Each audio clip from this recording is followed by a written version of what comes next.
ahorita decías en torno a las sentencias del Tribunal Constitucional que algunas se contradicen porque se han arrepentido, tienen que volver, es peor el remedio que la enfermedad.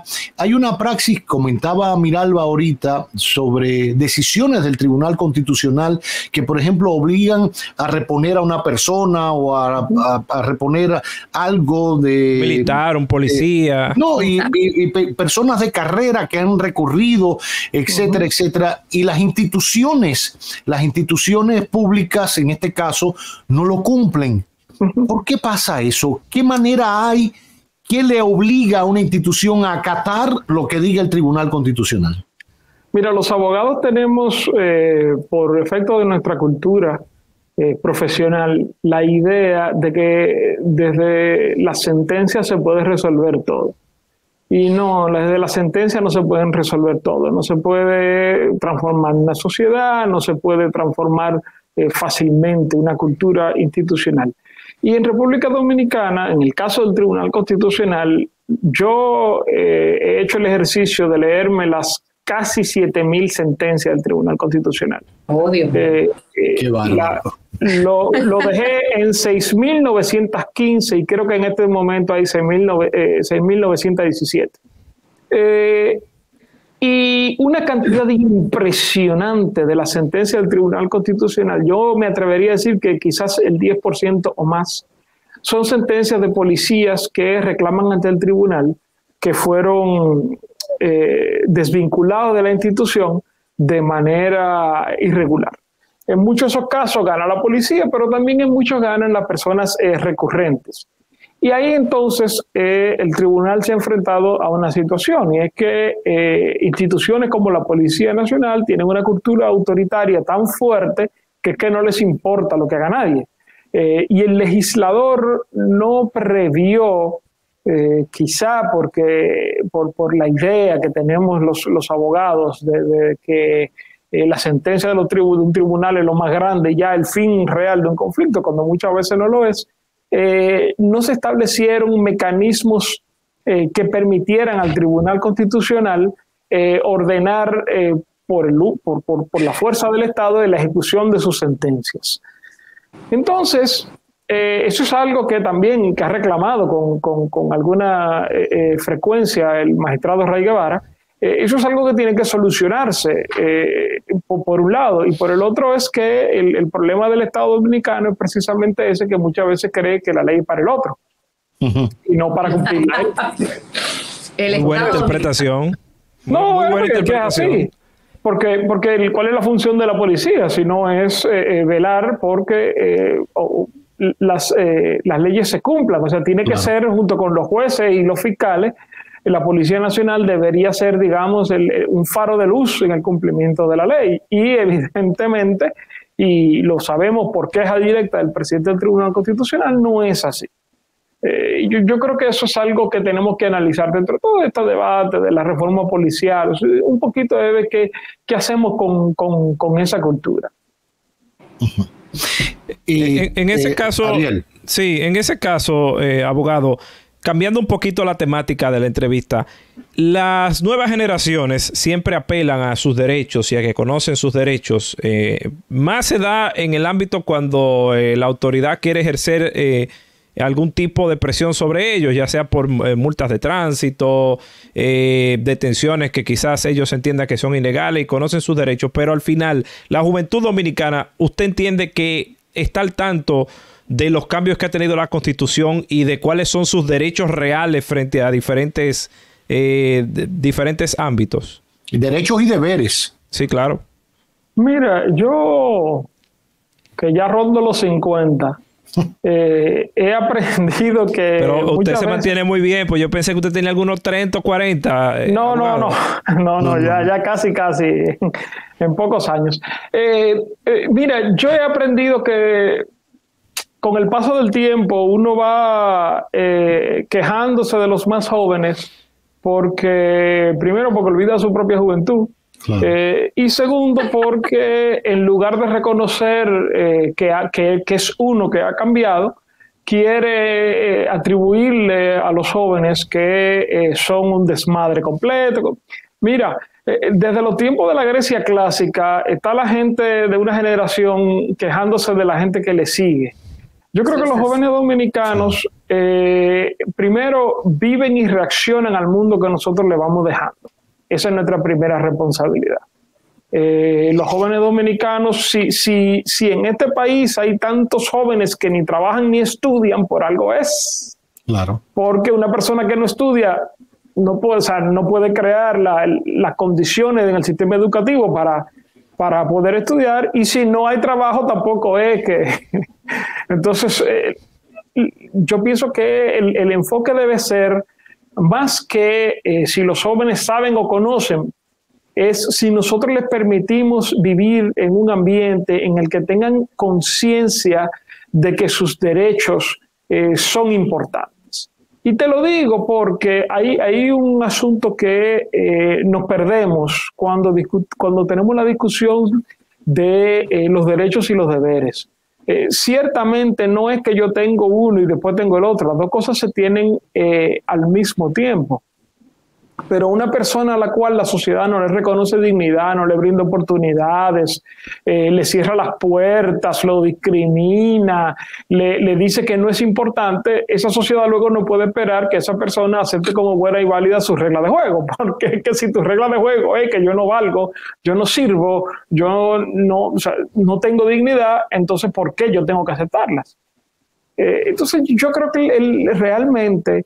No es tanto que si la juventud, ahí por ejemplo hay una discusión en estos días que yo no comparto ese enfoque, de que si hay un grupo específico de personas que están llevando a la juventud a cuestiones con las que uno no está de acuerdo, que puede que sean nocivas.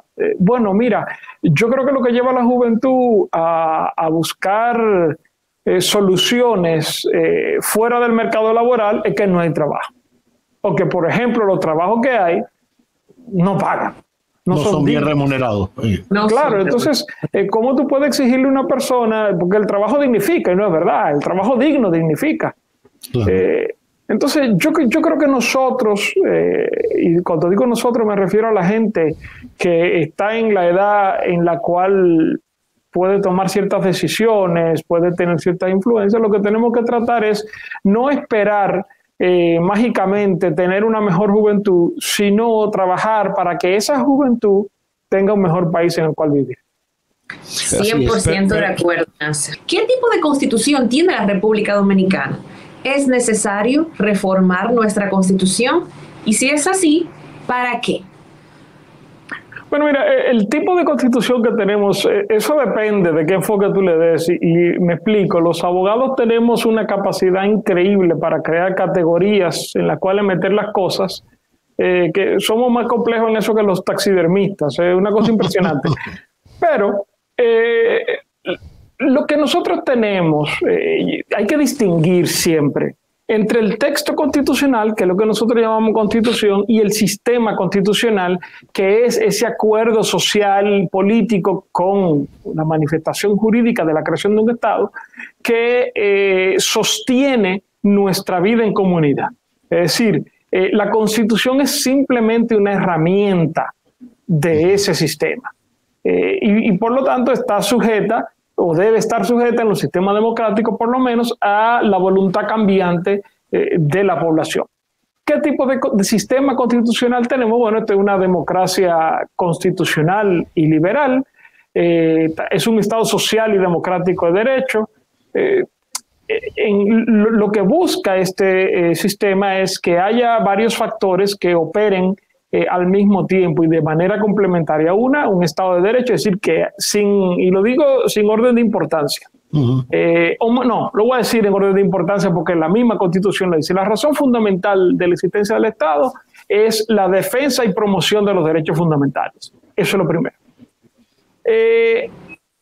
Luego, la voluntad popular, es decir, este es un sistema que se somete a la soberanía popular. Es falso que una constitución pueda ser soberana porque para tú ser soberano tienes que tener capacidad de decisión. Y las constituciones son una decisión, no tienen capacidad de decisión. No es la misma cosa. Es un Estado de Derecho porque el Estado, es decir, las funciones y facultades del Estado y de los ciudadanos están limitadas por la ley. Y luego, en el ámbito de los derechos fundamentales, hay tres, digamos, vías o tres elementos más importantes, ¿no? Para no repetir. Uno, el derecho de los ciudadanos a la participación en la vida democrática. Dos, el derecho de los ciudadanos a desarrollar su vida como ellos entiendan que es conveniente, sin imposiciones externas, siempre que no hagan daño a otra persona, obviamente. Y tres, los derechos sociales, es decir, el derecho de las personas a tener una vida digna en el sentido material de la palabra. No es que todos tenemos que tener las mismas riquezas, ni que a todo el mundo se le van a resolver todas las cosas, pero el Estado Dominicano está en la obligación de proveer lo elemental, digamos, el mínimo necesario para que una persona tenga una vida digna. Ya. Hay un tema que me gustaría traer para analizar un poco lo que ha sido la vida de este Tribunal Constitucional, que al final valora y juzga las acciones frente a la Constitución. A raíz de su promulgación, creo que con la reforma de la Constitución de 2010,